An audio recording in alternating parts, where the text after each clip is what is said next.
राम कथा का शुभारंभ करते हैं। पहला श्लोक बालकांड। वर्णानामर्थ संघानाम रसानाम छंदसामपि मंगलानां च करतारो वंदे वाणी विनायको भवानी शंकरो वंदे श्रद्धा विश्वासरूपिणो याभ्यां विना न पश्यन्ते सिद्धस्वान्तस्थमीश्वरम् वन्दे बोधमयं नित्यं गुरुः शङ्कररूपिणो नियमाश्रितो हि वक्रोऽपि चन्द्रः सर्वत्र वन्दये।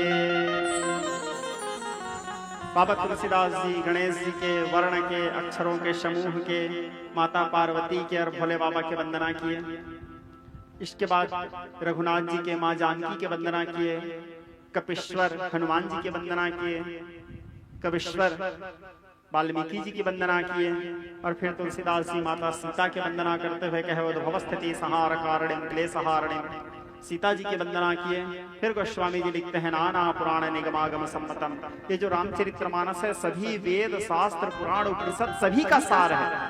आरती में आप लोग गाते भी हैं छहो शास्त्र सब ग्रंथन को रस, सभी वेद शास्त्र पुराण उपनिषदों का सार है।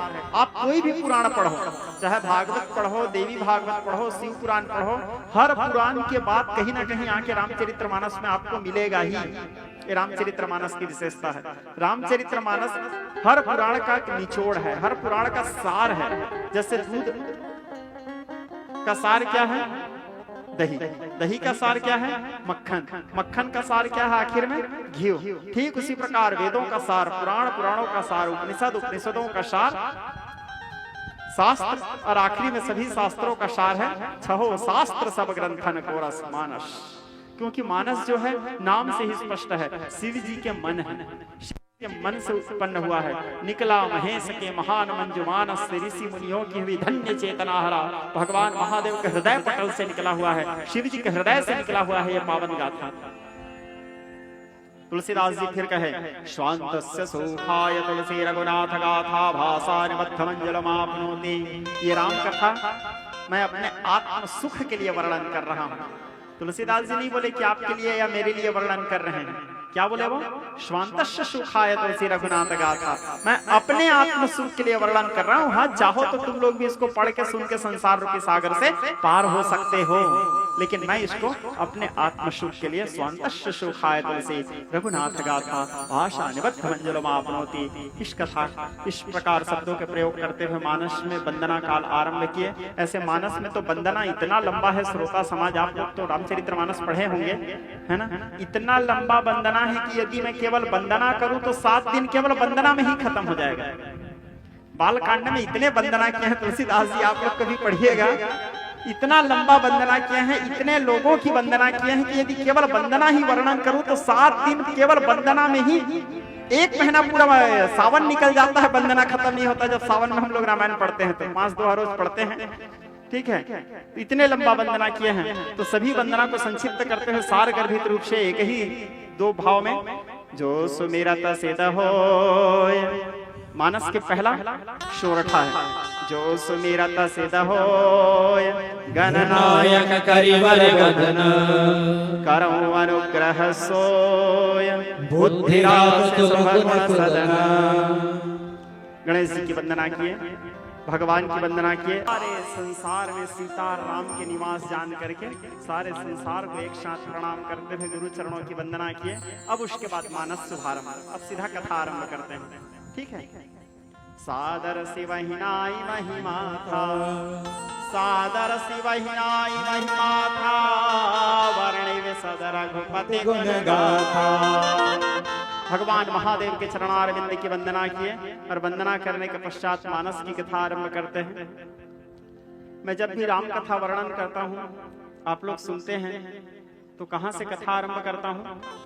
प्यारे लाल जी, कहाँ से कथा आरंभ करता हूँ? राम कथा बताओ निक्कू जी। भरद्वाज मुनि बसहि प्रयागा, ठीक है, यही से आरंभ होता है। एक बार पुनिमा कर नहाए भरद्वाज जी बैठे हैं कहाँ? तीर्थराज प्रयाग में।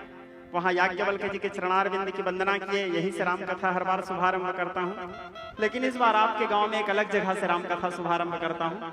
ठीक है, इस कथा को मैं रामकथा में कभी बताया नहीं हूँ आप लोगों को विस्तार से, तो आज वहीं से, क्योंकि इससे पहले जितना भी रामकथा यूट्यूब में अपलोड हुआ है ये वाले भाव को वर्णन नहीं किया हूँ आप लोगों के लिए, तो रामकथा वहां से शुरू करता हूँ।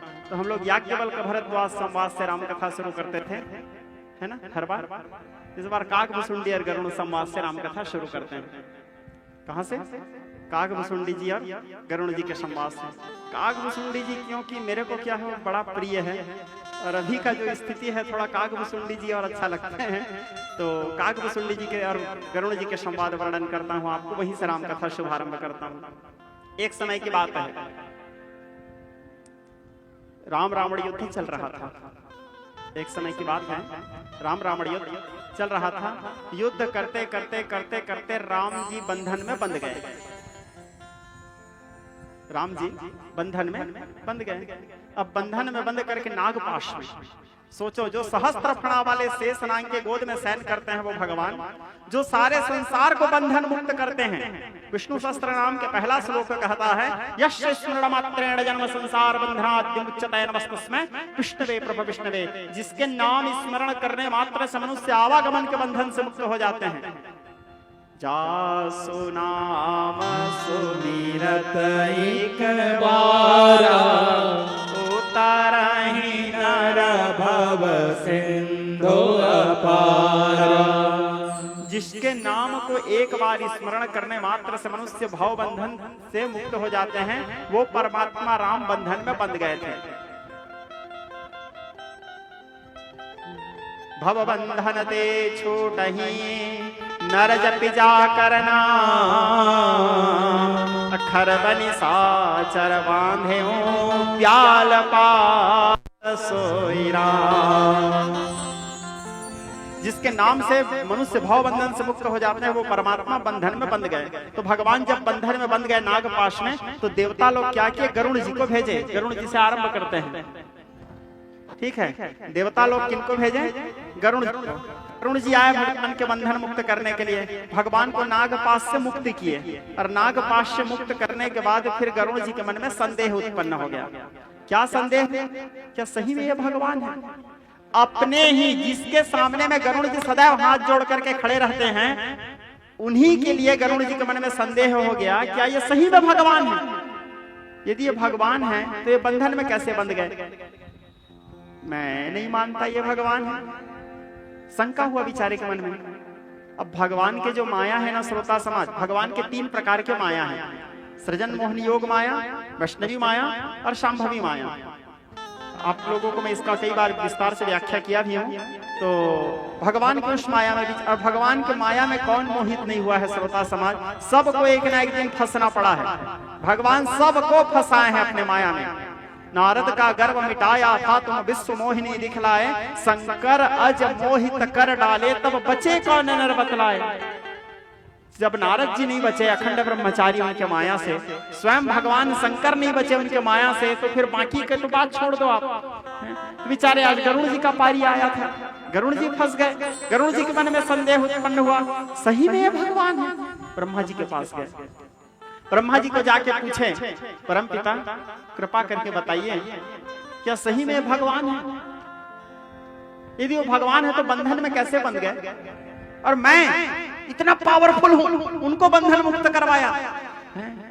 अहंकार उत्पन्न करवा दिए भगवान अपने भक्त के अंदर में। ब्रह्मा जी देखे, बोले समझाने का काम मेरा नहीं है गरुड़, है ना। ब्रह्मा जी का क्या काम है? सृजन का काम है। बोले गुरु के भूमिका कौन निभाते हैं? भोले बाबा। वंदे बोधभयं नित्यं गुरु शंकर रूपिणो। भोले बाबा के पास जाओ। तो गरुड़ जी को ब्रह्मा जी भोले बाबा के पास भेजे। अब गरुड़ जी आए भोले बाबा के पास, भोले बाबा के चरण वंदना किए। भोले बाबा देखे गरुड़ जी को अपने पास आए हुए, बोले क्या बात है पुत्र? गरुड़ जी बोले प्रभु थोड़ा संदेह हो गया है। बोले क्या संदेह है पुत्र? बोले प्रभु भगवान सही में है? भोले बाबा बोले गए जेही बहु बार नचावा मोही। जो नारायण कई बार अपने इशारे में मेरे को नचाए हैं, आज गरुड़ जी को नचाना शुरू किए। गरुड़ जी को बोले देखो पुत्र, तुम जाओ, मेरे एक चेला है, उसका नाम है कागभुसुंडी, नीलगिरी पहाड़ में रहता है, तुम जा करके वहां इस कथा को सुनो। उसके मुंह से मैं भी इस कथा को सुना हूं, उसी के मुंह से मैं भी उस गाथा को जाना हूं। भोले बाबा जबकि स्वयं आद्य प्रणेता हैं उस कथा के, लेकिन भोले बाबा की नम्रता को देखो। भोले बाबा क्या बोले, उस कथा को मैं कौआ के मुंह से सुना हूं। कब सुना हूं? तो भोले बाबा कहे, तहु कछु काल मराल तनु सादर किन्न निवास, असादर सुनि रघुपति चरिता फिर आया हूं कैलाश। जिस समय सती के साथ मेरा खिटपिट हो गया था, सती देह त्याग कर दी थी और सती के वियोग में था, उस समय वही कागभुसुंडी जी के मुंह से राम कथा सुनने के लिए मैं नीलगिरी गया था, नीलगिरी पर्वत। आप लोग सुने होंगे, बड़ा सुंदर भाव है। नीलगिरी पहाड़ में गरुड़ जी पूछे भुसुंडी महाराज, राम के कथा ला सुना देवे, हो जाही बेड़ा पार, सुन के चरित भगवान के। तो तुम जाओ वहीं, वो मेरा चेला है, वहां से तुमको भगवान के जो संदेह तुम्हारे अंदर हुआ, ये सारा संदेह दूर हो जाएगा। तब फिर गरुड़ जी भोले बाबा के निर्देश में कागभुसुंडी जी के मुंह से कथा सुनने के लिए, सोचो पक्षियों में सबसे निकृष्ट पक्षी माना गया है कौवा को, और पक्षियों में सर्वश्रेष्ठ पक्षी माना गया है गरुड़ को। सर्वश्रेष्ठ पक्षी भगवान के भक्ति के लिए यहाँ पे जाति पाति का कोई पाबंद नहीं है। कोई जरूरी नहीं है कि ब्राह्मण है तो उसके अंदर ज्यादा भक्ति रहेगा, तो कोई जरूरी नहीं है कि कोई आदमी यदि कोई और दूसरे जात का है तो उसके अंदर कम भक्ति रहेगा, कोई श्रेष्ठ कोई नीच। भगवान के लिए कोई ऊंच नीच नहीं है। भगवान कहते हैं सब मम प्रिय सब मम उपजाए, सभी लोग मेरे लिए एक समान प्रिय हैं, सभी को मैंने जन्म दिया है, सबके जन्मदाता मैं हूँ। ममाय वांसो जीवलोके जीवभूतः सनातनः मनः षष्ठानि इंद्रियाणि प्रकृतिस्थानि कर्षति, इस सारे संसार के आद्य प्रणेता मैं ही हूँ, मैं ही सृजन करता हूं, सारा संसार मेरे ही संतान है। तो भोले बाबा गरुड़ जी को भेजे कागभुसुंडी के पास। गरुड़ जी पहुंचे कहां? नीलगिरी पर्वत। नीलगिरी पर्वत के करीब पहुंचते ही गरुड़ जी के सारा मोह दूर हो गया। करीब पहुंचते ही देखी परम पावन तव आश्रम, गया मोर संशय नाम भ्रम। उनके कथा को सुनाने तो दूर की बात है, गरुड़ जी जहां पहुंचे कागभुसुंडी के आश्रम, कागभुसुंडी के आश्रम पहुंचते ही उनके सारा मोह दूर हो गया, जो मोह उसके अंदर में था। क्यों दूर हो गया? ये वो आश्रम का प्रभाव। कथा सुनने के बाद क्या होगा सोचो।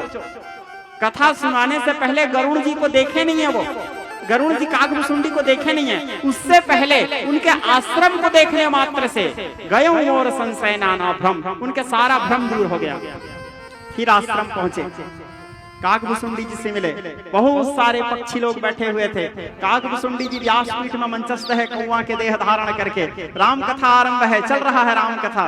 गरुड़ जी पहुंचे, गरुड़ जी को देखते ही कागभुसुंडी जी आसन से उठ गए, क्योंकि पक्षियों के राजा आए हैं। उनको आदर दिए, सम्मान दिए, उनको आसन में बिठाए। कहने लगे कैसे आना हुआ? तो बोले मेरे मन में संदेह हो गया था, उस संदेह को दूर करने के लिए आया, लेकिन आपके आश्रम को देखने मात्र से ही मेरा संदेह दूर हो गया। जो मेरे मन में संदेह था वो सारा संदेह तो आपके आश्रम को देखने मात्र से दूर हो गया।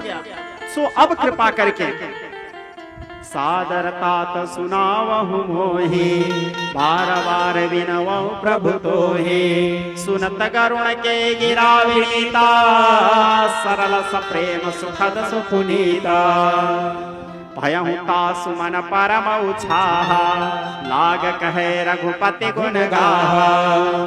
तब फिर कागभुसुंडी जी गरुड़ जी को राम कथा सुनाने लगे। अब वो क्या सुनाए उसको बाद में बताऊंगा, ठीक है? अब वो कथा सुनाने के बाद के जो घटना है उसको बताता हूं आपको।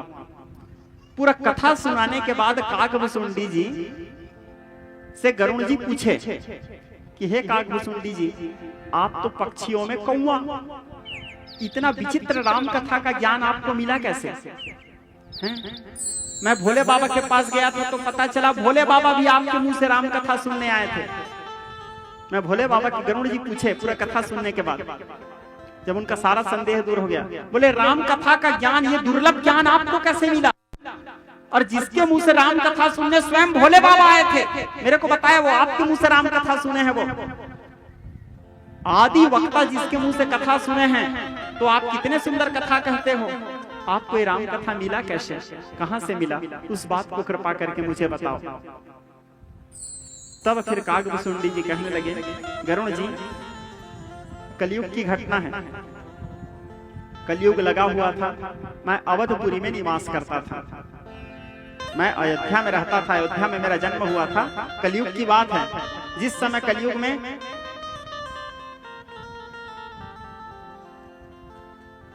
कली बार ही बार अकाल परे बिनु अन्य बिना सब लोग मरे।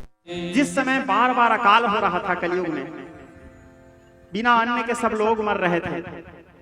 तपसी धनवंत दरिद्र गृहे कलि कौतुक तातन जात कहे। तपस्वियों के पास बहुत सारा धन था, गृहस्थ लोगों के पास धन की कमी था। उस कलयुग में मैं निवास कर रहा था। और सुतमान मात पिता जबलो अबलानन मुखन देख लो। बेटा बेटी लोग अपने माता पिता का सम्मान तभी तक कर रहे थे जब तक के नारी का मुंह न देख लिए हो। जिस दिन शादी हुआ, माँ बाप के प्रति प्रेम खत्म, सम्मान खत्म, आदर खत्म है। उसके बाद केवल हाय नारी, हाय नारी। मैं उस कलयुग में निवास कर रहा था। ये कौआ बता रहे हैं गरुड़ जी को। और क्या हो रहा था उस काल में, कलयुग में?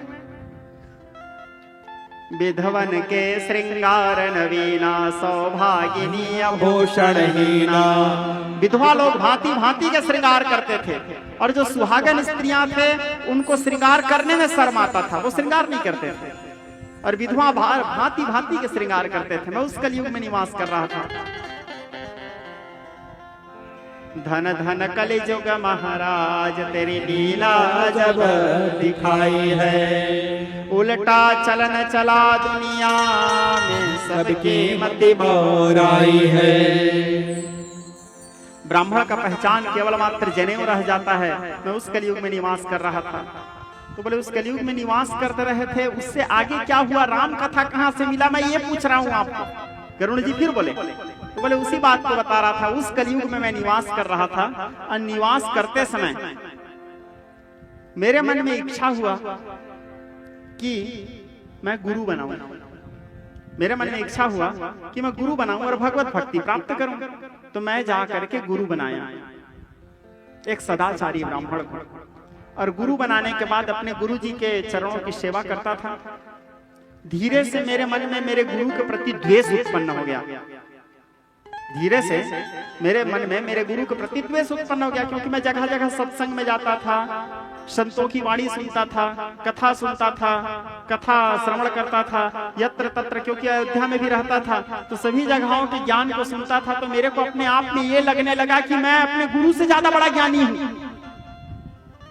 कलयुग का प्रभाव था गरुड़ जी, मेरे को अपने आप में ऐसे लगने लगा। और मेरे को ये लगने लगा कि बना लिया तो बना लिया, उनके सम्मान जरूरी थोड़ी है। और मैं क्या है, शिव जी की भक्ति करता था, शिव जी का परम भक्त था मैं, भोले बाबा के भक्ति में निरत था। और मुझे राम के चरणों में प्रेम होना ये मेरी जिज्ञासा था। और मेरे जो गुरु जी थे वो बार बार मेरे को राम भक्ति के प्रेरणा देते थे, बेटा राम ही सार है, राम ही सार है, राम ही सार है। मैं भी सोचता था राम ही सार है, लेकिन गुरु जी बोल रहे हैं तो मैं नहीं मानूंगा। शिव ही सार है, शिव ही सार है, शिव ही सार है। मुझे ये लगता था। मैं शिव जी में और राम जी में भेद दृष्टि देखता था। शिव जी और राम जी को अलग अलग मानता था मैं। और ये नामा अपराध है, शिव जी और राम जी में भेद देखना नामा अपराध है, और मेरे से अपराध होता था। एक दिन की बात है, मैं शिव जी के मंदिर में बैठा हुआ था पूजा करने के लिए। सुंदर शिव जी की पूजा कर रहा था मैं। वो कागभूषुंडी बता रहे हैं अपने पूर्व जन्म की बात, कलयुग की घटना है। मैं शिव मंदिर में बैठ करके पूजा कर रहा था। पूजा करते करते सुंदर भोले बाबा की स्तुति कर रहा था, बेलपत्र चढ़ा रहा था भोले बाबा में, चंदन का लेप कर रहा था, भस्मादि लेप कर रहा था। अचानक मेरे पूजा करते समय शिव मंदिर में गुरु जी मेरे पहुंचे, जिनको मैं गुरु बनाया था। गुरु जी पहुंचे तो गुरु जी को मैंने देखा, लेकिन देख करके भी मैंने अनदेखा कर दिया। बोले कहीं गुरुजी और मेरा आई कांटेक्ट हो गया तो मेरे को उठ के जाके प्रणाम करना पड़ेगा, इसलिए देख के भी अनदेखा कर दिया मैं। और मैं शिव जी की पूजा कर रहा था, मेरे गुरुजी देखे मेरे को इस प्रकार करते हुए, लेकिन गुरु का जो हृदय होता है वो तो करुणा निधान है, गुरुजी को तो फर्क नहीं पड़ा, करुणाधार सदगुरु दृढ़ नावा। लेकिन महादेव को फर्क पड़ा, जिसके मैं पूजा कर रहा था महादेव रुष्ट हो गए और उस मंदिर के अंदर से गर्भगृह से आवाज निकलने लगा, अरे पापी अजगर के समान बैठा है, अपने गुरु को सामने में देख करके उसका सम्मान नहीं कर रहा है, पाखंड स्वरूप तू शिव पूजा कर रहा है। क्रोध में आए महादेव और क्रोध में आकर के मेरे को श्राप दिए, जा कल्पांतर तक तू अजगर के रूप धारण करके महान घोर पाप को भोगते रहेगा, अनेक प्रकार की यातनाओं को भोगते रहेगा। महादेव मेरे को क्रोध में श्राप दे दिए। गुरु के अपमान को गुरु स्वीकार कर लिए, लेकिन महादेव स्वीकार नहीं किए कि गुरु का अपमान किया है। बोले मेरे पूजा कर रहा है और गुरु का अपमान कर रहा है। अरे मूर्ख, गुरु राय शिव शिव राय वो गुरु, गुरु ही शिव हैं या शिव ही गुरु हैं, साक्षात गुरु सामने में खड़े हैं, तू महादेव के पूजा का पाखंड कर रहा है। श्राप दे दिए महादेव ने।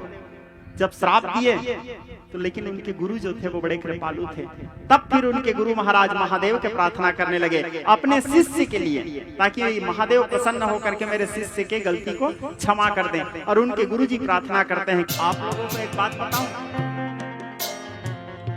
ये संयोग की बात है, बसंत ऋतु चल रहा है, अभी फाल्गुन मास है, फाल्गुन मास का शुक्ल पक्ष है, आज प्रतिपदा तिथि है। मैं अपने कथाओं के दरमियान में कई बार आप लोगों को बोला हूं, आप लोग सुने होंगे, फाल्गुने श्यामला मास है। फाल्गुन महीना के कृष्ण पक्ष के एकम से लेकर के एकादशी तक भगवान नारायण जी का पर्व होता है, जिस पर्व में पयोव्रत किया जाता है।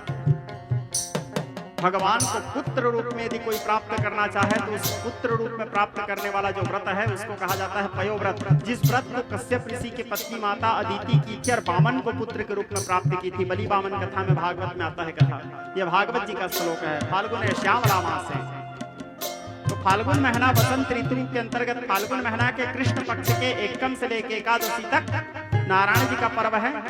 और फाल्गुन महीना शुक्ल पक्ष एकम से लेकर के दशमी तक शिव जी का पर्व है। फाल्गुन महीना शुक्ल पक्ष के एकम से लेकर के दशमी तक आज से शुरू हुआ है, ये पर्व दशमी तक जाएगा। इसे तंत्र पर्व भी कहा जाता है। सारे शैव लोग, शाक लोग जो देवी के उपासक हैं, जो शिव के उपासक हैं, सारे तांत्रिक लोग, अघोरी लोग, जो भोले बाबा के उपासक हैं, जो साधक हैं, उन लोगों के लिए विशेष समय माना गया है आज से लेकर के दशमी तिथि तक। दशमी तिथि के दिन यह व्रत पूर्ण होता है। और आज संयोग वश हमारा राम कथा शुरू हो रहा है। ठीक, शिव पर्व माना गया है और हमारे राम कथा के शुभारंभ भी आज शिव स्तुति से ही शुरू हो रहा है। क्योंकि कथा में कागभुसुंडी जी का वर्णन कर रहा हूं तो गुरु वंदना कर रहे हैं। उनके गुरु जी कागभुसुंडी जी के पूर्व जन्म में जो अयोध्या में रहते थे, उनके गुरुजी जो अपमान किए थे शिव जी का कागभुसुंडी जी के द्वारा, तो शिव जी उनको श्राप दिए थे। तो उनके श्राप को मुक्ति दिलाने के लिए अपने शिष्य को अर्थात कागभुसुंडी को मुक्ति दिलाने के लिए श्राप से उनके गुरु बाबा महादेव की वंदना कर रहे हैं। सोचो, शिष्य को बचाने के लिए गुरु का हृदय। भोले बाबा के प्रार्थना किए, प्रार्थना करने के बाद भोले बाबा बोले, देखो अब मैं जो श्राप दिया हूं श्राप को तो वापस ले नहीं सकता, लेकिन गुरु किसी के रक्षा कर रहा है तो गुरु के सामने फिर सब छोटा है, स्वयं गुरु मना रहा है। इसलिए हे कागभुसुंडी के गुरु, तुम्हारे प्रार्थना करने पर मैं इसके लिए इतना अनुग्रह करता हूं कि पवित्र भूमि अयोध्या में फिर से इसका जन्म होगा और इसके अंदर में भगवान के पराभक्ति प्राप्त होगा। मैं वरदान देता हूं, फिर से जन्म होगा और जन्म होने के बाद भगवान के पराभक्ति प्राप्त होगा। जिस राम के लिए इसके मन में कपट था, जो गुरु के लिए इसके मन में कपट था, वो भेद नष्ट हो जाएगा। अब ये राम जी के भक्ति में, सगुण उपासन में निरत रहेगा, भगवान के सगुण उपासना में निरत रहेगा। ऐसे भोले बाबा वरदान दिए और वरदान देने के बाद फिर उसका दोबारा जन्म हुआ कहाँ? अयोध्यापुरी में। अयोध्यापुरी में जन्म, एक काकभूषुंडी जी गरुड़ जी को बता रहे हैं, दोबारा फिर अयोध्या में जन्म हुआ। जन्म होने के बाद भोले बाबा के वरदान से, उनके गुरु के कृपा से दूसरा जन्म में उसके अंदर में राम जी के लिए भक्ति तो था ही, क्योंकि शिव जी वरदान दिए थे राम भक्ति प्राप्त होगा। दूसरा सगुण उपासक रहेगा तो सगुण, भगवान के सगुण साकार स्वरूप की उपासना करता था। अब उनको और ज्ञान पाने की इच्छा हुआ, और ज्ञान पाने की इच्छा हुआ तो जहां जहां सत्संग होता था, हरि कथा होता था, वहां वहां जाते थे, वहां वहां जाकर के भगवान के कथा सुनते थे। अब वो कथा सुनने के लिए यत्र तत्र जाते जाते लोमस ऋषि के आश्रम पहुंचे। ठीक है, लोमस ऋषि के आश्रम पहुंचे तो लोमस ऋषि के आश्रम में लोमस जी उनको बड़े आदर दिए, बैठ करके कथा सुनने लगे। अब ये कथा सुनाते थे लोमस ऋषि, तो बार बार लोमस ऋषि को प्रश्न करते थे कि मेरे को सगुण ब्रह्म की कथा बताओ। लोमस ऋषि निर्गुण ब्रह्म की कथा बताते थे। लोमस ऋषि इसलिए निर्गुण ब्रह्म की कथा बताते थे क्योंकि लोमस ऋषि के मन में अभाव था, अगुण ही सगुण ही नहीं कछु भेदा। निर्गुण और सगुण में कोई भेद नहीं है। जैसे बर्फ और पानी है तो एक ही चीज, फ्रिज में डाल दो 2 घंटा बर्फ बन जाएगा, निकाल दो 1 घंटा में पानी बन जाएगा, लेकिन है तो दोनों एक ही चीज ना। सगुण अर्थात जिसके रूप है, जिसकी आकृति है, जिसके आकार है। निर्गुण जिसका कोई रूप नहीं, जिसके कोई रंग नहीं, जिसके कोई आकृति नहीं, जैसे पानी और बर्फ। तो निर्गुण ब्रह्म की उपासना के बारे में चर्चा करते थे, निर्गुण ब्रह्म की भक्ति बताते थे, सगुण ब्रह्म बार बार, और ये कुछ भी बोलते थे तो बीच में लोमस ऋषि को टोकते थे। कथा सुनने ये गए हैं और टोकते लोमस ऋषि को थे। बोले गुरुजी, बोले यहाँ पे सुनो ना, ऐसे करो। बोले गुरुजी, 1 बार 2 बार 3 बार 4 बार हुआ, लोमस ऋषि का दिमाग खराब हुआ। फिर अतिशय रगड़ करे जो कोई, अनल प्रगट चंदन ते होई। चंदन लकड़ी सबसे ठंडा लकड़ी माना गया है। सर्प वहां जाके लगते रहते हैं, लेकिन 2 चंदन लकड़ी को भी आपस में रगड़ोगे तो आग प्रकट होगा ही। ज्यादा रगड़ोगे आग तो निकलेगा। अतिशय रगड़ करे जो कोई, बार बार उत्तर पे प्रति उत्तर किन्हा। आखिरी में लोमस ऋषि क्रोध में आए और क्रोध में आकर के बोले तुम्हारा स्वभाव निम्न स्वभाव है, जाओ मैं तुमको श्राप देता हूं, कौआ की योनि को प्राप्त हो जाओ। सभी प्रकार के ज्ञान था, शिव जी की कृपा से सगुण भक्ति भी था, राम जी की भक्ति भी था, सभी संत महात्माओं के सत्संग करके अनेक प्रकार के ज्ञान भी पा लिया था। लेकिन कौआ का योनि प्राप्त हो गया। क्यों? इस कथा से शिक्षा मिलता है, अतिशय रगड़ करे जो कोई। बार बार किसी को उंगली नहीं करना चाहिए, ठीक है। बार बार जबरदस्ती उंगली करते रहोगे तो ऐसे ही कौआ की योनि प्राप्त हुआ। अब कौआ की योनि प्राप्त होने के बाद लोमस ऋषि के प्रार्थना करने लगे। अब संत हृदय नवनीत समाना, संत का हृदय तो नवनीत के समान कोमल होता है। तो जब प्रार्थना किए तब लोमस ऋषि बोले जाओ अयोध्या में ही तुम निवास करो और रघुनाथ जी के राम कथा तुमको प्राप्त हो, सगुण ब्रह्म की उपासना की कथा तुमको प्राप्त हो। लोमस ऋषि उसको आशीर्वाद दिए और राम जी के जन्म होगा तो तुम राम जी के दर्शन करोगे। तो वो वहां अयोध्या में निवास करते हुए राम जी के जन्म के इंतजार करने लगे। समय आया त्रेता युग, जब रघुनाथ जी के जन्म हुआ। रघुनाथ जी जब बाल लीला करने लगे, काकभूषुंडी बता रहे हैं गरुड़ जी को, बाल लीला करने लगे बचपना में। तो राम जी के बाल लीला को देखने के लिए गए कौन? काकभूषुंडी। उस समय राम जी अपने आंगन में खेल रहे थे। लीला को देखने के बाद थोड़े से मोहित हुए तो राम जी मुस्कुराए तो काकभूषुंडी जी राम जी के मुंह के अंदर घुस गए। जाके देखता हूँ अंदर है क्या चीज। अंदर गए काकभूषुंडी जी, जैसे अंदर गए फिर अंदर जाकर के क्या देखे, कई नरसिंह अवतार, कई मत्स्य अवतार, कई कुर्म अवतार, कई वराह अवतार, कई राम रावण युद्ध चल रहा है, कई राम, कई ब्रह्मांड, कई ग्रह, कई नक्षत्र, कई कल्प, कई मनवंतर, कई ब्रह्मा, कई विष्णु, कई महेश। काकभूषुंडी का दिमाग चकरा गया। बोले क्या हो रहा है, मैं कहां आ गया? हर ब्रह्मांड घूम घूम के देखा वो, प्रति ब्रह्मांड राम अवतारा। हर ब्रह्मांड में अलग अलग राम अवतार हो रहा है। हर ब्रह्मांड में अलग अलग राम जी खेल रहे हैं दशरथ के आंगन में। पेट के अंदर भी वही देख रहा है। हर ब्रह्मांड में, ब्रह्मांड कितने हैं? करोड़ों करोड़ों ब्रह्मांड। सब ब्रह्मांड घूमा, सब ब्रह्मांड में राम अवतार देखा, अलग अलग ब्रह्मा विष्णु में है सब ब्रह्मांड में। आखिरी में उसका दिमाग चकरा गया। चकराने के बाद व्याकुल हो गया। व्याकुल हुआ तो फिर राम जी मुस्कुराए, फिर राम जी मुस्कुराए तो अब कागभुसुंडी जी बाहर निकले। कागभुसुंडी जी बाहर निकलने के बाद राम जी कागभुसुंडी जी को देखे, बोले क्या बात है कागभुसुंडी जी? बोले प्रभु आपकी जो माया है मैं व्याकुल हो गया हूँ प्रभु, इसमें मेरे रक्षा करो, मैं आपके शरण में हूँ।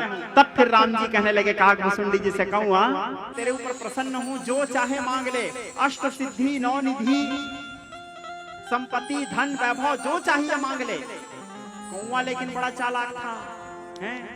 चोट खाया हुआ आदमी था वो, एक बार नहीं 2-3 बार खाया है वो। एक बार वो गुरुजी महादेव से खाया है, अब इधर लोमस ऋषि से खाया है, अब इधर राम जी के पेट में जाके पूरा ब्रह्मांड देख के आया है। तो कौआ बेचारा अब सुधर गया। तो कौआ बोला प्रभु मेरे को कुछ नहीं चाहिए, जो मेरे को चाहिए वो देने के तो बात आप कर ही नहीं रहे हो। तो बोले तेरे को क्या चाहिए? तब कौआ बोले मेरे को अविरल भक्ति चाहिए प्रभु, कभी ना टूटने वाली भक्ति, अर्थात मैं खाते पीते उठते सोते जागते कुछ भी काम करूं, मेरे मन केवल आपके चरणारविंद में लगा रहे। मम चित्त भ्रमरो नित्यम तवास्तु पद पंकजे, मेरा मन रूपी भंवरा सदैव आपके चरण कमल में मंडराता रहे।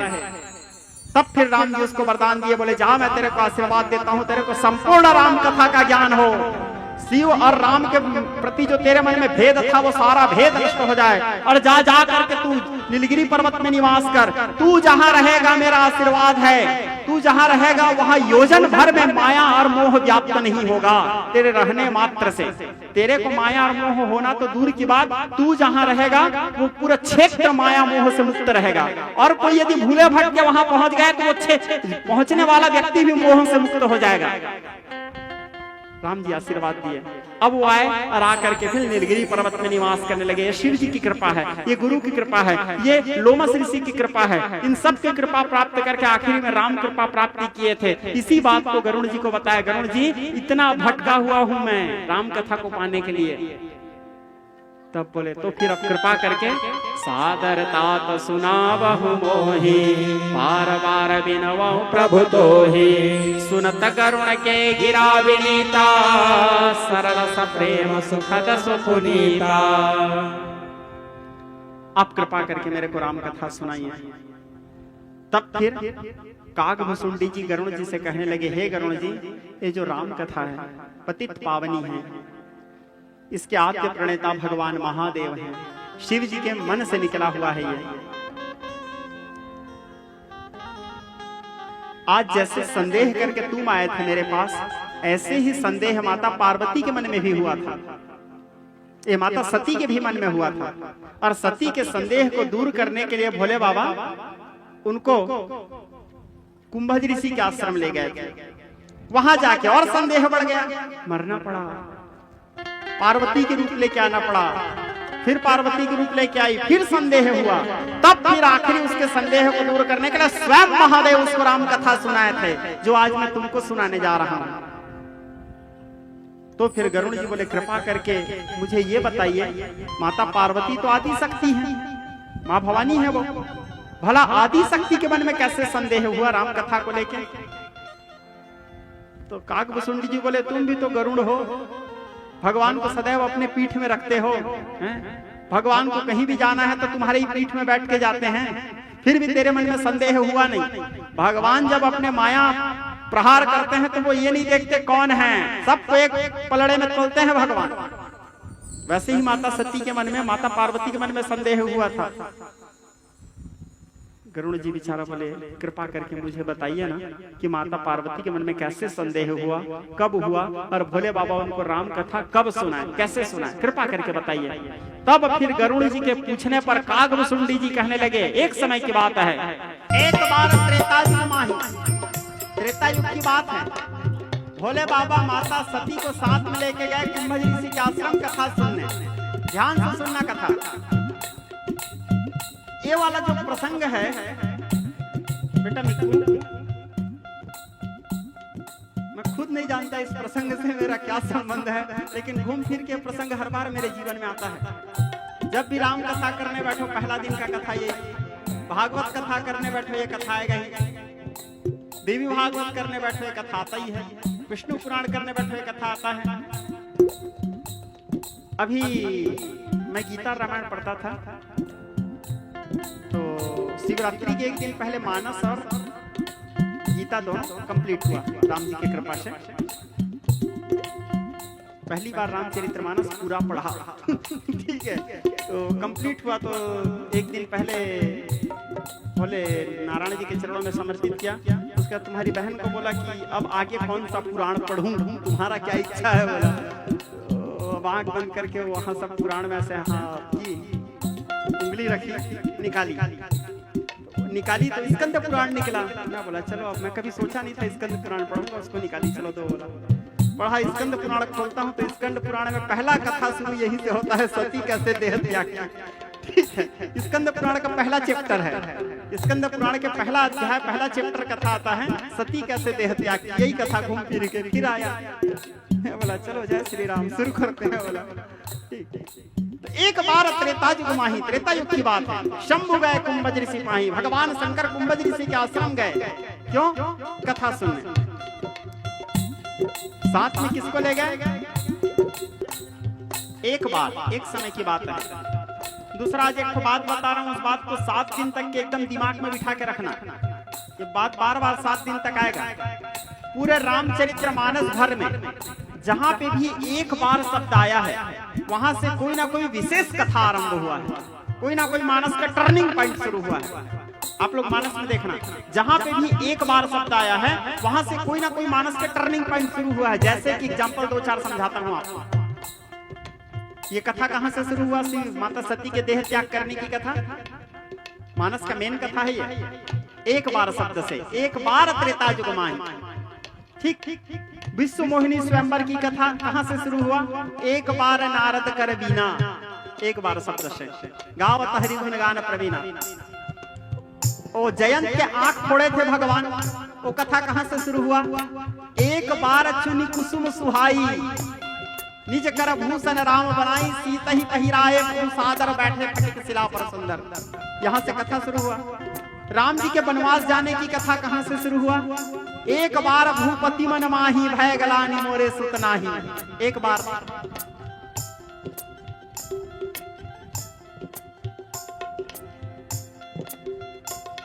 ऐसे मानस में जहां पे भी एक बार शब्द आया है, वहां से कोई ना कोई विशेष कथा ही आरंभ हुआ है।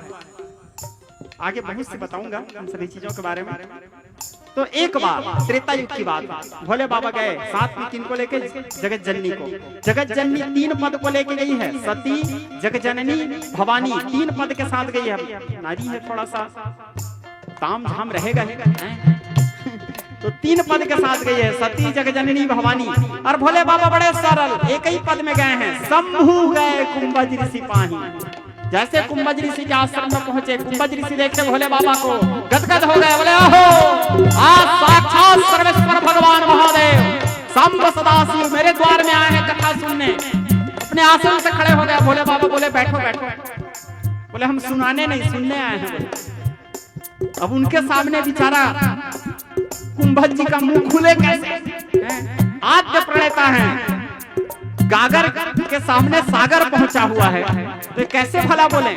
बोले प्रभु मेरे में सामर्थ्य नहीं। बोले बोलो बोलो, हम सुनेंगे। बोले कोई दिक्कत हो गया तो मैं शुरू करूंगा। बोले उधर आखिरी में भोले बाबा बैठे इधर। अगस्त जी आरंभ हुआ कथा। भगवान रघुनाथ जी के कथा आरंभ हुआ। कुंभज जी कथा कहते कहते जब इनका गला रूंध जाता था, गदगद हो जाते थे, आंख से आंसू बहने लगता था राम जी के कथा बताते बताते। क्योंकि कथा बताने का ओरिजिनल शैली यही है। राम जी कहते हैं मम गुण गावत पुलक शरीरा, गद गद गिरा नयन बहनीरा। मेरे कथा सुनते समय, मेरे कथा कहते समय हमारे रोम रोम कटहल फल के समान हो जाना चाहिए, खड़ा खड़ा हो जाना चाहिए, गदगद हो जाना चाहिए, आंखों से अचानक अश्रुपात शुरू हो जाना चाहिए। मम गुण गावत पुलक शरीरा। तो कथा कहते कहते जब कुंभज जी के गला रूंध जाते थे, गदगद हो जाते थे, शांत हो जाते थे, उधर से भोले बाबा कथा कहना शुरू। पूरे पब्लिक पीछे पलट के बैठते थे। अब भोले बाबा कथा कहते कहते उनका गला रूंध जाता था, वो गदगद हो जाते थे, वो शांत। इधर से कुंभज जी कथा कहना आरंभ, फिर पब्लिक इधर कहते सुनते कुछ समय बीता। वहां भोले बाबा निवास किए। अब पूरा कथा कंप्लीट होने के बाद भोले बाबा मुनि संग विदा मांगी त्रिपुरारी। भोले बाबा तो बड़े लगन से कथा सुन रहे थे, लेकिन माता सती मन में सोचती है यही कथा को रोज मेरे को कैलाश में सुनाते हैं, और यही कथा को सुनाने इतने दूर ले आए जी। उनका ध्यान नहीं था कथा में, कौन बैठा है, कौन किससे बात कर रहा है, कौन बाल खुजवा रहा है, कौन पीठ खुजवा रहा है, कहाँ पे पर्दा हिल रहा है, उड़ रहा है, तो सबको देखती थी वो। राम कथा में ध्यान ही नहीं था। कथा सुनी नहीं है तो राम को जानेगी कैसे, क्योंकि बिनु सत्संग विवेक न होई।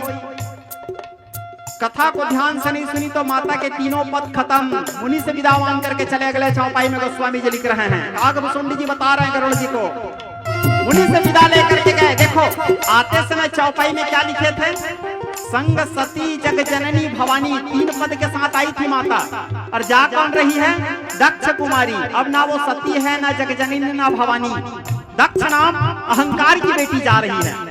तीनों पद खत्म, केवल कथा को ध्यान से नहीं सुनने मात्र में, भगवान के कथा को ध्यान से नहीं सुनने मात्र में उनके 3 पद भगवती का खत्म हो गया। आपका हमारा तो बात छोड़ोगे। मुनि से विदा लेकर के चले भोले बाबा, जगदम्बा के 3 पद खत्म। कुछ दंडक वन की बात है, दंडक वन से भोले बाबा गुजर रहे थे, उधर रामावतार हुआ था, क्योंकि त्रेता युग की बात है। त्रेता युग में ही राम जी का वनवास हुआ था, सीता जी अग्नि में प्रवेश की थी, वैदेही वहां प्रकट हुई थी, और वैदेही के हरण हुआ था, और राम जी वैदेही को ढूंढते चले जा रहे थे। ढूंढते ढूंढते राम जी चले जा रहे हैं, इधर भोले बाबा कुंभज ऋषि के आश्रम से जा रहे हैं। भोले बाबा मन में विचार किए, इसी दंडक वन में मेरे राम गुजर रहे हैं, काश एक झलक दिख जाए, एक झलक, एक बार दीदार हो जाए। भोले बाबा मनी मन सोच ही रहे थे, अचानक राम जी उनके सामने दिख गया लखन के साथ, सीता को ढूंढते हुए। जैसे भोले बाबा देखे राम जी को, दोनों हाथ उठाए, जय सच्चिदानंद जग पावन, सकहि चले मन जन सावन, जय हो सच्चिदानंद परमात्मा, जय हो जय हो जय हो। गदगद हो गया भोले बाबा और वहां से निकल गए। माता के मन में संदेह, क्यों राम कथा सुनी नहीं है, जानेगी कैसे राम के बारे में, इसको सुने रहती तो संदेह नहीं होता। माता के मन में क्या संदेह हुआ, यदि ये भगवान है तो राजपुत्र कैसे, राजपुत्र है तो भगवान कैसे, और यदि ये भगवान है तो इनको पता कैसे नहीं इनकी पत्नी कहाँ है।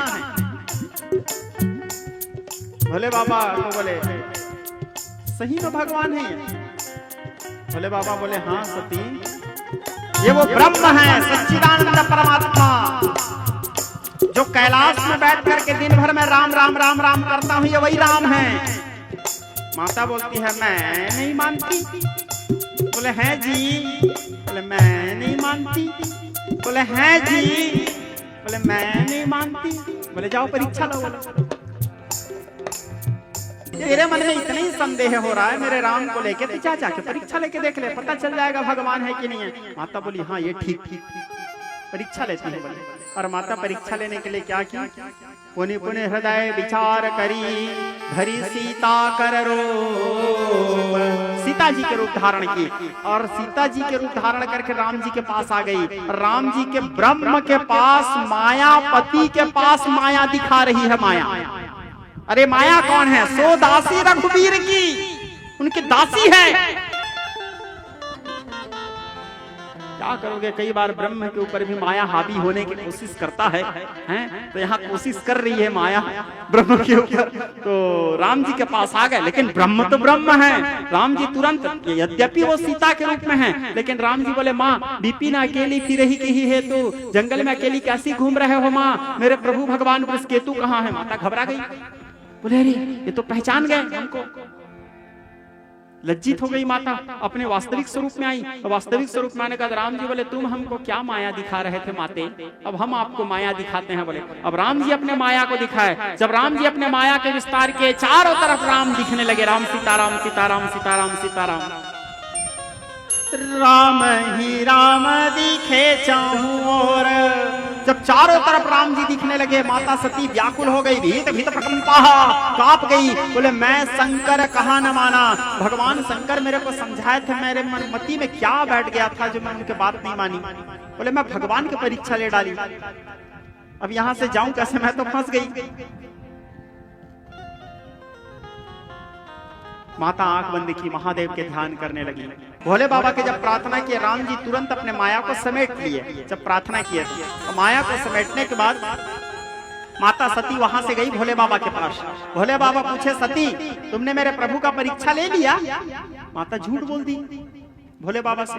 बोले कछो न परीक्षा ले न गोसाई, मैंने कोई परीक्षा नहीं लिया। जैसे जाके आप प्रणाम किए थे मैं भी वैसे प्रणाम करके आई हूँ, लेकिन त्रिकालज्ञ सर्वज्ञ शिवा, भोले बाबा तो त्रिकालज्ञ हैं। भोले बाबा को सब चीज पसंद है, झूठ बस पसंद नहीं है, क्योंकि उनके नाम सत्यम शिवम सुंदरम, नाम से पहले ही सत्य। ठीक है, अरे जो राम नाम सत्य है, सबका यही गत्य है, उद्घोष करता भी महादेव ही है। सत्य भोले बाबा के सबसे महत्वपूर्ण बात है सत्य। माता उससे झूठ बोल दी। पहला गलती, भोले बाबा के समझाने पे भी बात नहीं मानी, पति के आदेश का पालन नहीं करना पहला गलती। दूसरा गलती, भगवान की परीक्षा लेना।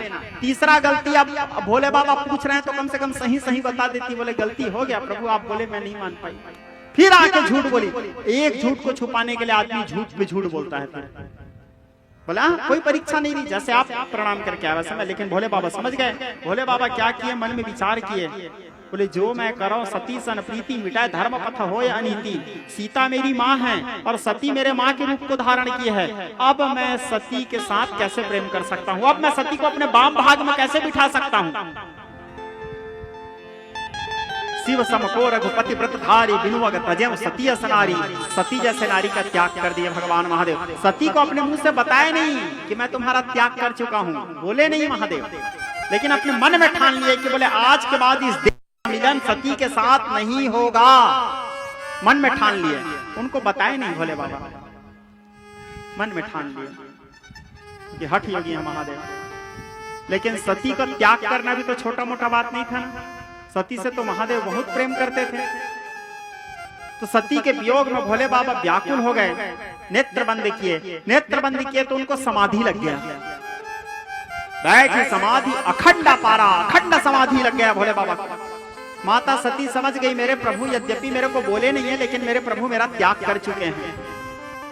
और जब इस शरीर से शिव को ही प्रेम नहीं है तो मैं जी के क्या करूं? इस शरीर से जब शिव को ही प्रेम नहीं है तो मैं जी के क्या करूं? ये न किन प्रकार इस शरीर का त्याग कर दूं। ऐसे माता सोच ही रही थी। सोचते सोचते समय बीतते गया। 87,000 साल ऐसे सोचते सोचते रही माता। सोचो शिव के लिए कितना तड़पी है माता। 1 साल 2 साल 1000 साल 2000 साल नहीं, 87,000 वर्ष। इतना लंबा वियोग तो माता सीता भी नहीं सही है राम के लिए। सीता जी का हरण कब हुआ जानते हो आप लोग? राम जी को 14 साल का वनवास मिला था। 13 साल राम जी वनवास बिता चुके थे। आखिरी 14वां साल स्टार्ट हुआ था और सीता जी का हरण हुआ था वैदेही का। तो मुश्किल से 9 साढ़े 9 महीना ही राम जी के वियोग में थी माता सीता। पूरा 14 साल तक रावण के पास नहीं थी वो। मुश्किल से 9 साढ़े 9 महीना या 8 महीना समथिंग कुछ थी मात्र। राधा जी कृष्ण जी के कितना दिन वियोग में थी? 11.5 वर्ष तक के कृष्ण जी श्रीधाम वृंदावन में थे। और कृष्ण जी मनुष्यों के आयु के अनुसार 120 वर्ष मृत्युलोक में थे, अर्थात 100-110 वर्ष के आसपास राधा रानी। और उसमें भी आखिरी में कृष्ण जी राधा से मिले भी थे। लगभग 100 वर्ष के वियोग राधा रानी सही है कृष्ण के लिए। लेकिन सती के प्रेम को देखो और वियोग को देखो। 87,000 वर्ष कि आज नहीं कल मेरे राम मेरे को मिलेंगे। राधा को भी विश्वास था कि कृष्ण इस दुनिया से जाने से पहले एक बार मेरे से मिलेंगे। लेकिन माता सती के पास तो कोई आस नहीं है। माता सती जानती है कि मेरे प्रभु मेरा त्याग कर चुके हैं, उसके बाद वो वियोग सह रही है। तड़पते तो अन्न का त्याग कर दी, जल का त्याग कर दी माता सती शिव के वियोग में। शरीर कृश हो गया, दुर्बल हो गया, क्षरण हो गया, सूखे लकड़ी के भांति बैठ करके शिव को देख करके। शिव तो समाधि में बैठे हैं। न भूमिर न चापो न वहनी न वायु न चाकाश आस्ते न तंद्रा न निंद्रा न ग्रीष्मो न शीतम न देशो न वेशो न यस्यांसि मूर्ति त्रिमूर्ति स्तमीड़े। तो माता सती बैठ करके केवल शिव को देखते रहती थी। रोते रोते माता का एक एक दिन बीतने लगा, एक एक पल एक एक युग के समान बीतने लगा।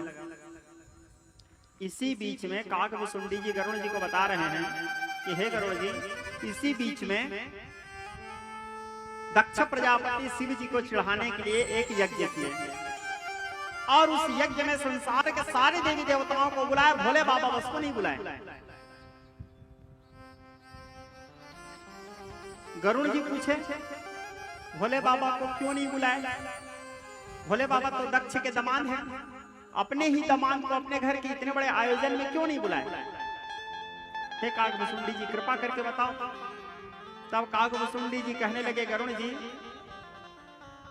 एक समय की बात है, ब्रह्म सभा लगा हुआ था। ब्रह्म सभा में सारे ऋषि मुनि लोग बैठे हुए थे, ब्रह्मा विष्णु महेश भी थे, सारे देवता लोग थे, यक्ष गंधर्व लोग थे, यमलात्माएं लोग थे। और उस समय उस सभा के मुखिया बनाया गया था दक्ष को। जब मुखिया आते हैं तो मुखिया को देख के सब खड़े होते हैं, सब इज्जत करते हैं, आओ भगत करते हैं। तो जब दक्ष आए तो दक्ष को देख के सब खड़े हुए, सब उनका सम्मान किए। भोले बाबा बस खड़े नहीं हुए, दक्ष भड़क गए। कोई दूसरा यदि आपका अपमान कर रहा है तो आपको उतना तकलीफ नहीं होगा जितना कोई आपका अपना यदि आपका अपमान करे तो ज्यादा तकलीफ होगा। सब इज्जत कर रहे हैं, उन्हीं के दामाद उनको देख के इज्जत नहीं कर रहे हैं, दुख तो लगेगा ना भाई। हालांकि भोले बाबा के मन में ऐसा कोई मनसा नहीं था कि मैं ससुर जी का अपमान करूं। भोले बाबा क्या है, अधिकांश समय माला पकड़ के राम राम राम राम जाप करते रहते हैं, महामंत्र सोई जपत महेशु। अधिकांश समय भोले बाबा राम नाम सत्य है वाला हिसाब है उनका, तो राम राम राम राम करते रहते हैं। अब आंख बंद था, उसको पता ही नहीं चला कितना समय ससुर जी आ गए। अब आंख खुला रहेगा तब तो पता चलेगा ससुर जी आए, आइए आइए बैठिए बैठिए तब तो बोलेंगे। अब वो दामाद का तो आंख बंद है, पता ही नहीं चला। लेकिन दक्ष कहां से समझे इस बात को? दक्ष भड़क गए, बोले देखो अजगर के समान बैठा है, सब लोग मेरा आदर सम्मान कर रहे हैं, ये ब्रह्मा के कहने पर कहां इस निर्लज्ज को मैं अपने बेटी दे दिया।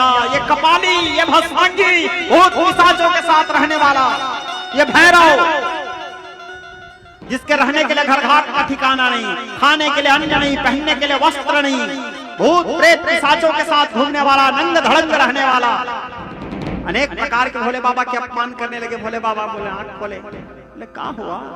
बोले ससुर जी काहे भड़क गए? आंख खोले देखे ससुर जी तो भड़के ले लू। बोले ठीक है।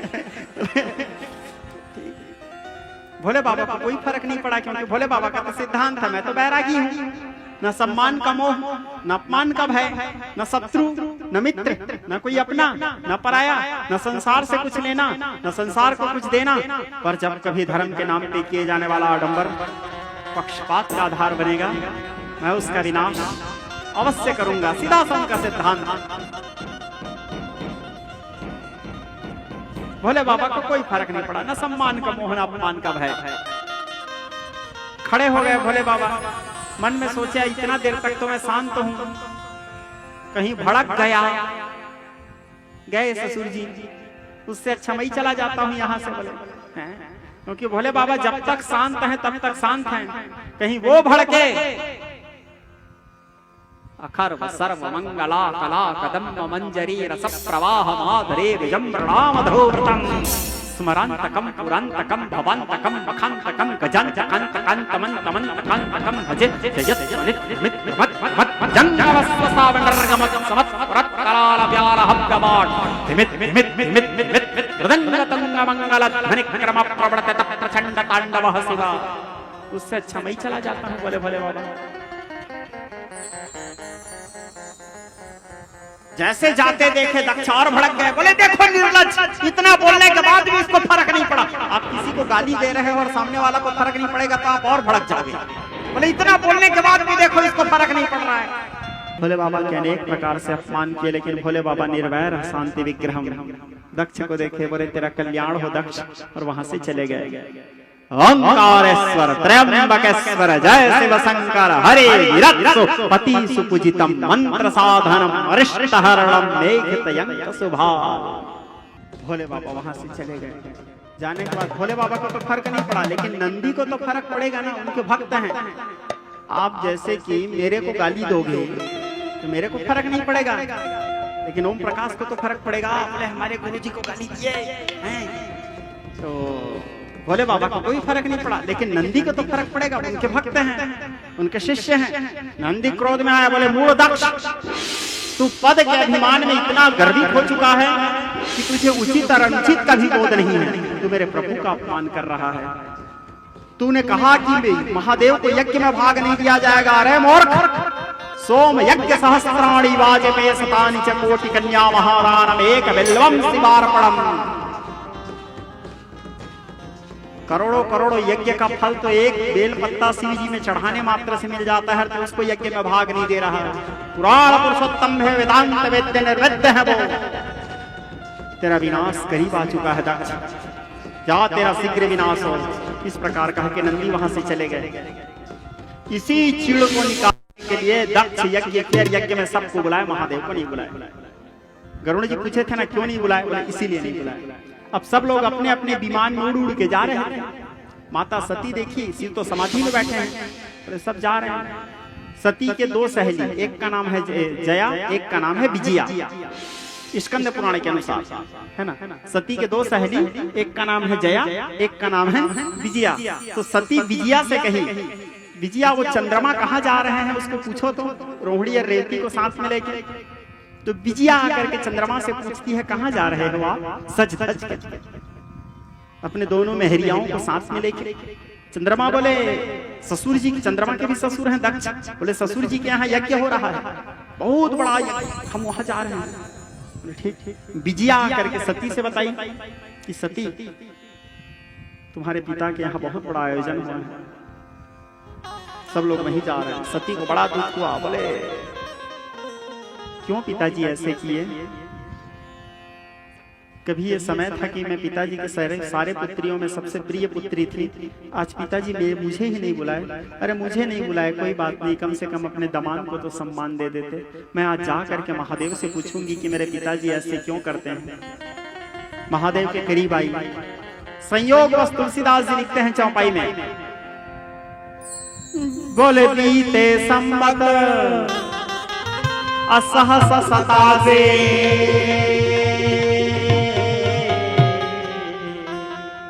87,000 वर्ष पूर्ण हुआ। देखो इतना दिन तक के 87,000 वर्ष भी पूरा नहीं हुआ था। आज उधर दक्ष के यज्ञ शुरू हुआ, इधर भोले बाबा के समाधि टूट रहा है।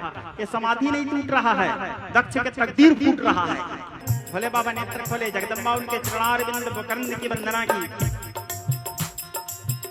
माता कहती है प्रभु मेरे पिता के यहाँ यज्ञ हो रहा है, मेरे सारे बहन गए हैं, सारे जीजा जी लोग गए हैं, सारे सखी सहेलियां आए हैं, यदि आपकी अनुमति हो तो मैं जाऊं। भोले बाबा बोले देखो सती, जिस जगह में निमंत्रण न मिला हो उस जगह जाना मृत्यु तुल्य अपमान का सामना करना पड़ता है, तो तुमको वहां नहीं जाना चाहिए। बिना बुलाए केवल कुछ ही स्थान ही है जहां जाना चाहिए। सबसे पहला जहां भगवान की कथा हो रही हो, सत्संग हो रही हो, वहां आप निमंत्रण के इंतजार मत करो कि मेरे को निमंत्रण देंगे तो जाऊंगा या जाऊंगी। जहां भगवान की कथा हो रही है, जहां सत्संग हो रही है, वहां बिना बुलाए जाओ। मंदिर में कोई भी पर्व हो रहा है, कोई भी मंदिर हो, कृष्ण जन्माष्टमी, रामनवमी, शिवरात्रि, नवरात्रि, कुछ भी मना रहे हैं, मंदिर में कोई भी पर्व हो रहा है तो आप इंतजार मत करो कि पंडित जी मेरे को निमंत्रण देंगे या ट्रस्ट वाले निमंत्रण देंगे तो जाएंगे। मंदिर पर्वों में बिना निमंत्रण के जाओ।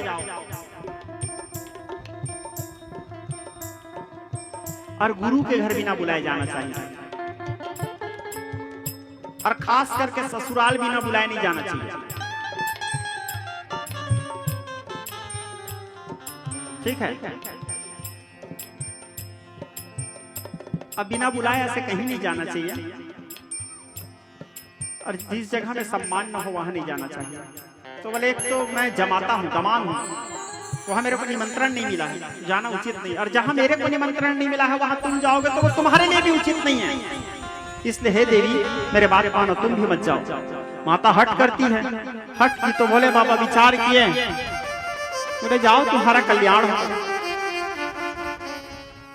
नंदी सहित कुछ रुद्रगणों को साथ में दे करके भोले बाबा माता सती का विदा किया। भोले बाबा जान रहे थे आज जो सती जा रही है वापस लौट के कैलाश नहीं आएगी। भोले बाबा जानते थे इस बात को, ये आज जा रही है अब वापस नहीं आएगी, अब सती का यहाँ दोबारा आगमन नहीं होगा। लेकिन भोले बाबा ये सोच के शांत रह गए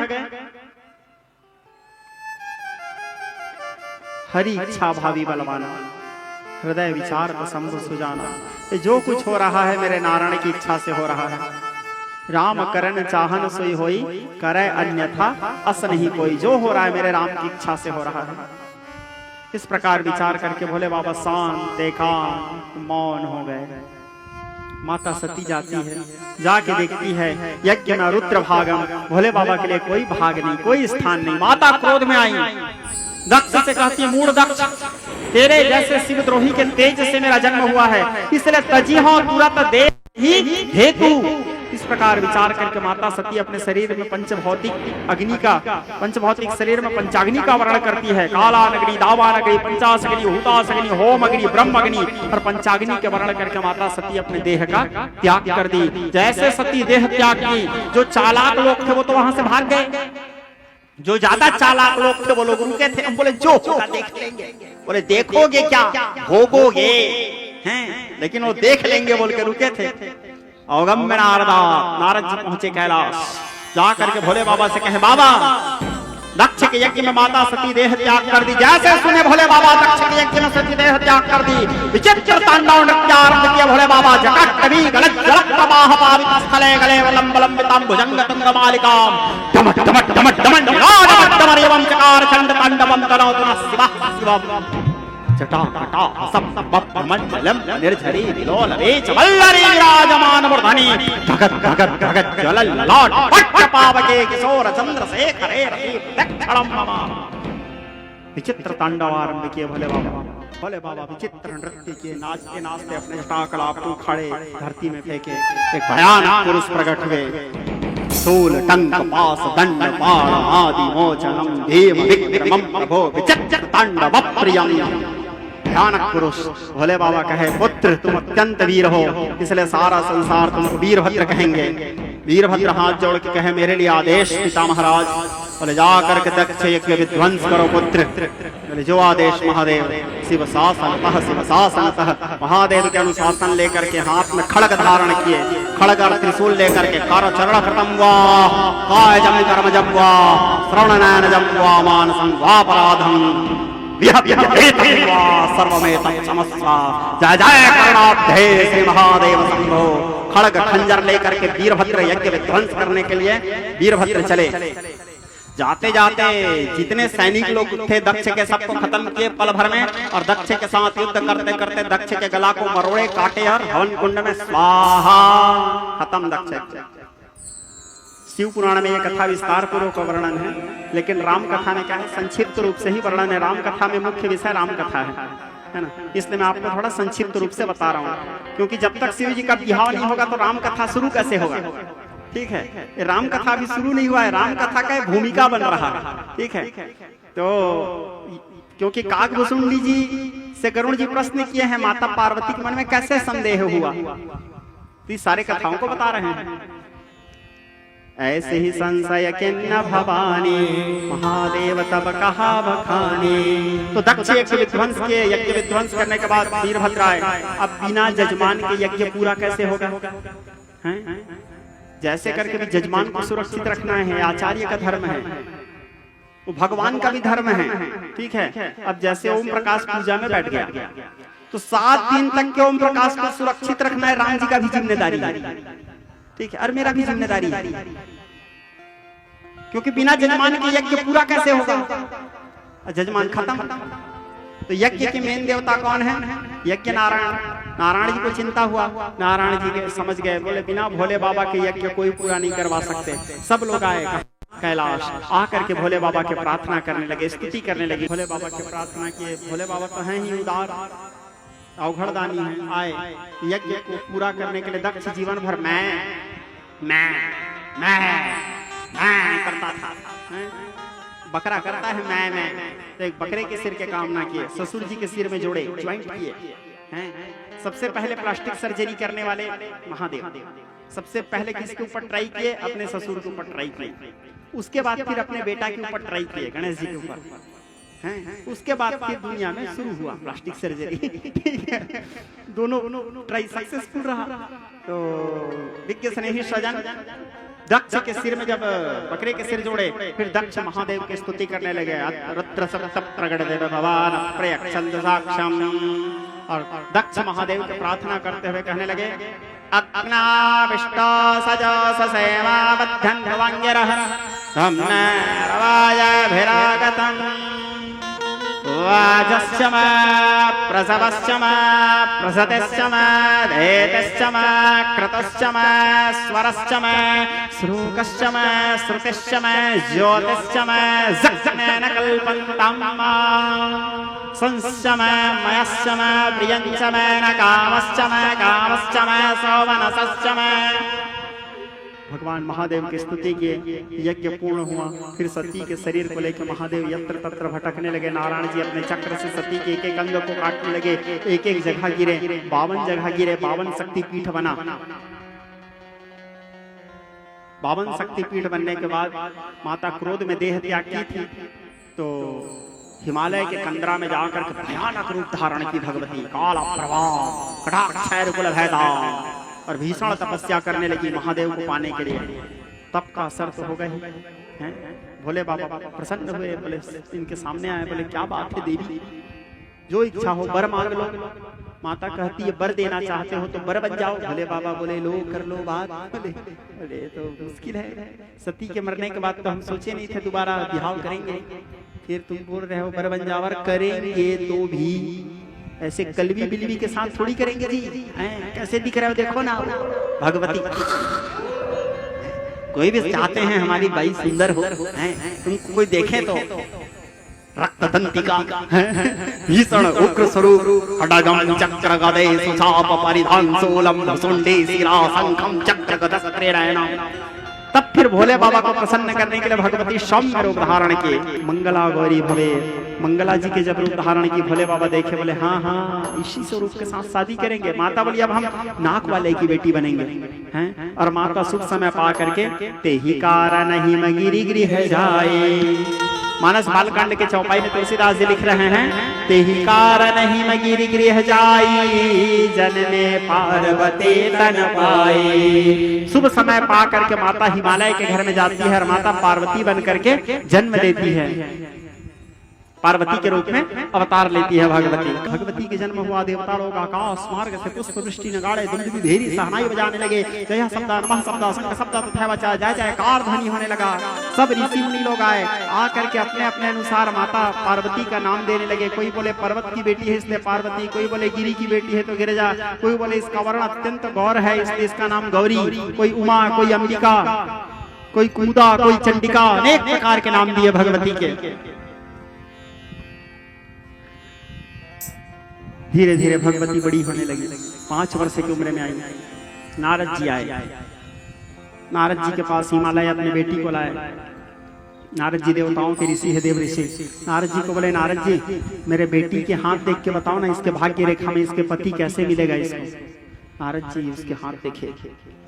नारद जी बोले इसके भाग्य रेखा कहता है इसका पति त्रिभुवन पति होगा। हिमालय बेचारा का चक्कर आना शुरू हो गया हैं। अब कोई भी किसी बाप को बोल देंगे तेरे बेटी का जो पति होगा वो सबके पति होगा हैं, किसी भी बाप के दिमाग खराब हो जाएगा। यद्यपि भोले बाबा जगत पति हैं, वो आपके भी पति हैं और आपके पति के भी पति हैं, जगत पति हैं वो। बोले इनका जो पति होगा त्रिभुवन पति होगा, किसी से भय खाने वाला नहीं, संसार उसके अधीन, भूत प्रेत पिशाचों के संग में रहने वाला होगा। उसके रहने के लिए घर घाट का ठिकाना नहीं होगा, कब कहाँ रहेगा कोई ठिकाना नहीं। नंग धड़ंग घूमने वाला रहेगा, अर्धनग्न तो सदैव रहेगा। बहुत विचित्र भाग्य है। हिमालय रोने लगे, मैना रोने लगी। नारद जी बोले शोक मत करो राजन, ये जितना लक्षण बताया हूं ये सारे लक्षण भगवान महादेव के हैं। इनके पति स्वयं महादेव होने वाले हैं। तब फिर हिमालय को हाय लगा। लेकिन महादेव को पाना इतना सरल नहीं है। हिमालय महादेव को पाने के लिए सती को अभी से तपस्या करना पड़ेगा। माता पार्वती के मन में षडाक्षर मंत्र की दीक्षा दी है। कौन? नारद जी। नारद जी माता पार्वती के कुंवारी पना के गुरु जी हैं। माता पार्वती 5 वर्ष की उम्र से ही शिव को पति रूप में प्राप्त करने के लिए कठोर तपस्या करने लगी। भयं सुखानेव तप पर्णा उमा नाम तप भयं अपर्णा। सूखे बेल पत्ता को सुखा के उसके चूर्ण को खा के उपास रहती थी, बाकी कुछ नहीं खाती थी। पर्ण खा करके उपास रही, इसलिए माता का नाम हुआ अपर्णा। अपर्णा में एक अपर्णा च पाटला पाटलावती पट्टिकंबरा धीना गणमंजर मंजरी देवी सप्तनाम स्तोत्र देवी सप्तशती के अनुसार माता पार्वती का एक नाम है अपर्णा। अपर्णा में एक अपर्णा। धीरे धीरे माता का तपस्या बढ़ने लगा, तप का स्थिति बढ़ने लगा। अब तपस्या के असर तो सबको होता है, तपस्या करोगे तो फल तो मिलेगा। उधर भोले बाबा समाधि में बैठे हैं, अखंड समाधि। सती के त्यागने के बाद कागभुसुंडी गरुड़ जी को बताए, गरुड़ जी इसी बीच में सती के वियोग में सती के याद करते करते भटकते भटकते भोले बाबा मेरे पास भी आए थे और उसी समय आके कथा सुने थे मेरे पास। और मेरा सौभाग्य भोले बाबा की कृपा से मैं उनको राम कथा सुना पाया। और यहीं से राम कथा सुन करके भोले बाबा पुनः कैलाश में जाकर के समाधि में बैठे। यही नीलगिरी आकर के कथा सुने थे वो। गरुड़ जी बोले हाँ हाँ मेरे को भी बताए थे महादेव कि यहीं से वो राम कथा सुने। बोले हाँ। अब भोले बाबा बैठे हैं, माता तपस्या करने लगी। तपस्या के असर महादेव के ऊपर भी होने लगा। आंख बंद करके समाधि में बैठे हैं, अचानक माता के चेहरा आके भोले बाबा की आंखों में झूलने लगा। भोले बाबा के नेत्रों में भगवती गौरी का शकल बार बार दिखने लगा। भोले बाबा चलायमान होने लगे। नारायण जी आए, आकर के भोले बाबा से कहे बाबा माता विवाह कर लीजिए। बोले हम नहीं करेंगे। हालांकि भोले बाबा के मन में भी माता के प्रति ख्याल आ रहा है, लेकिन हम बैरागी हैं। यद्यपि उनके अंदर अनुराग आ रहा है, लेकिन वो बैरागी है। ठीक है। नारायण जी बोले मेरी इच्छा है जी, आप विवाह कर दीजिए, मेरे लिए कीजिए, मेरे खुशी है। क्योंकि वो मरते समय मेरे को वरदान मांगी थी, मरत सती हरि सन वर मांगा। भोले बाबा बोले ठीक है, आप बोल रहे हो इसलिए कर लेंगे। बोले ठीक। नारायण जी चले। भोले बाबा सप्तर्षि मंडल को बुलाए। बोले एक काम करो भाई, जाओ परीक्षा लेके देखो हमारे लायक है कि नहीं। सप्तर्षि मंडल आए माता के परीक्षा लेने। किसने ही स्वजन सप्तर्षि मंडल आए माता की परीक्षा लेने के लिए। अनेक प्रकार से भड़काए माता को भोले बाबा भेजे हैं। भड़काते हुए कहे बोले पार्वती क्या सोच के उनसे प्रेम कर रहे हो? तुम इतने सुंदर हो, सुकोमलांगी हो, तुम्हारे लिए एक से एक वर मिलेंगे। वो कहाँ पागल अघोरी के साथ शादी करना चाहते हो? भस्मांगी है वो। लेकिन माता का मन तो एक ही भाव है, बारह शंभु न तरह कुमारी, शादी करूंगी तो केवल भगवान शंकर से करूंगी, मैं तो जीवन भर कुमारी रहूंगी। ये संकल्प लेके बैठी है जगदम्बा। सप्तर्षियां अनेक प्रकार से भड़काए, आखिरी में हार गए, चले गए। भोले बाबा को बताया, बोले उनके प्रेम परीक्षा में वो पास हो गई प्रभु, हम उससे नहीं जीत पाए। माता पार्वती सभी परीक्षाओं में पास हुई। आखिरी में भोले बाबा तपस्या का फल तो मिलेगा ही, कर्म किए हैं, कर्मण्यवाधिकारस्ते कर्म प्रधान विश्व करी राखा, जो जस करनी तस फल चाखा। तपस्या की है तो माता के सामने भोले बाबा प्रकट हुए। बोले जो इच्छा हो वरदान मांगो देवी। माता कहती आप नहीं जानते हमारी क्या इच्छा है। भोले बाबा भी शर्मा गए। बोले जानते तो हैं। तो बोले पूछ क्यों रहे हो? बोले पूछना तो पड़ेगा। बोले जाओ तुम्हारे पिता से कहो तैयारी करें विवाह के लिए। माता पार्वती बोलती है मैं अपने पिता से खुद बोलूंगी मेरे विवाह की तैयारी करो। बोले बाबा बोले वो भी मैं व्यवस्था करवाता हूँ। भोले बाबा बोले पिताजी ब्रह्मा जी खुश बिचारे हैं, स्वयं महादेव पिताजी बोल रहे हैं, ब्रह्मा जी के खुशी का क्या ठिकाना, महादेव के बाप बनने का अवसर मिल रहा है राम। तो ब्रह्मा जी गदगद हो गए। पुत्र पुत्र पुत्र। बोले पिताजी जाओ ना शादी के बात करो। ठीक है बोले लगन पत्रिका वांचे, शिव जी के विवाह तैयारी हुआ, हिमालय नगरी को सजाए। भोले बाबा दूल्हा बन के तैयार हुए, आए मंडप में बैठे, ब्राह्मण लोग सुस्ति वाचन के मंगलाचरण के। आनो भद्राग्रतो यन्तो विश्वासगधासा या परितासा उद्वेदा स्वस्ति वाचन किए, वेद मंत्र का पाठ किए, मंगलाचरण किए, मर चिरंजीव भूयात, कन्या सावित्री भूयात। शिव और पार्वती के विवाह संपन्न हुआ। संपन्न होने के बाद माता वृषभ में बैठी और भोले बाबा माता सिंह में आरूढ़ हुई और भोले बाबा वृषभ में बैठे कैलाश आए। और कैलाश आने के बाद अनेक प्रकार से भोले बाबा प्रणय करने लगे।